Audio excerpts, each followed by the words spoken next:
موت وخراب ديار عندما يتحول الترفيه لجريمة ويتحول صيد الحمام إلى صيد للبشر، وتدفع قرية كاملة ثمن متعة 5 ضباط. أهلا بيكم في اليوم اللي اتشنق فيه العدل قبل الفلاحين، حادثة دنشواي.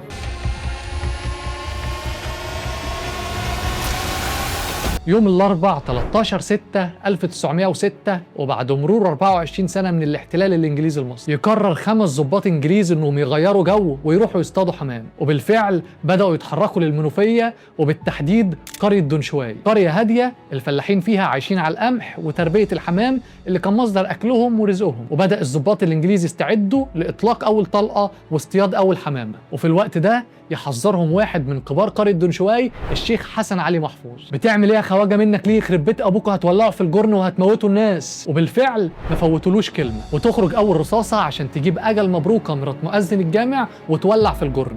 والجرن ده هو المكان اللي بيجمعوا فيه المحصول، مصدر الغذاء الاساسي، يعني موت وخراب ديار.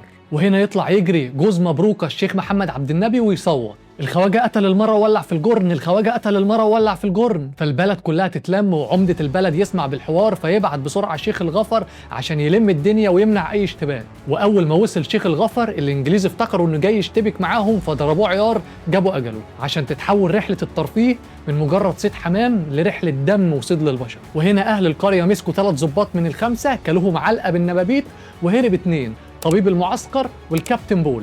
وفضلوا يجروا 8 كيلو في درجة حرارة 42 في عز النار. فكابتن بول خواجه ما استحملش وجات له ضربة شمس جابت أجله ووقع مات. وعشان احنا حظنا طول عمره قليل، فلاح غلبان اسمه سيد شاف كابتن بول مرمي على الأرض فراح عشان ينقذه. وهنا يشتغل إخراج محمد سامي، وتوصل قوات الإنجليز في الوقت اللي سيد قاعد فيه مع كابتن بول على الأرض.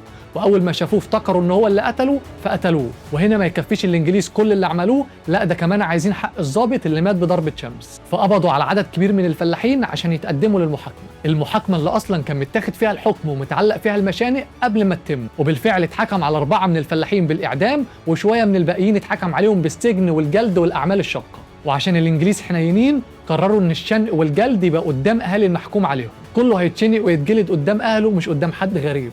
وكان الموضوع منظم، يشنقوا 1 ويجلدوا 2، يشنقوا 1 ويجلدوا 2، عشان يكون هو ده اليوم اللي العدل فيه اتشنق قبل الفلاحين. عزيزي المشاهد، الحدوته بدأت ب5 ضباط قرروا يغيروا جو ويصطادوا حمام، وانتهت ب4 فلاحين على حبل المشنقه. واحدة من أبشع حوادث القهر والظلم اللي حصلت في التاريخ. أنا أحمد عجيزة، وده كان فيديو من جوه الأوضة. ما تنساش تعمل فولو عشان تشوف الحلقات الجاية.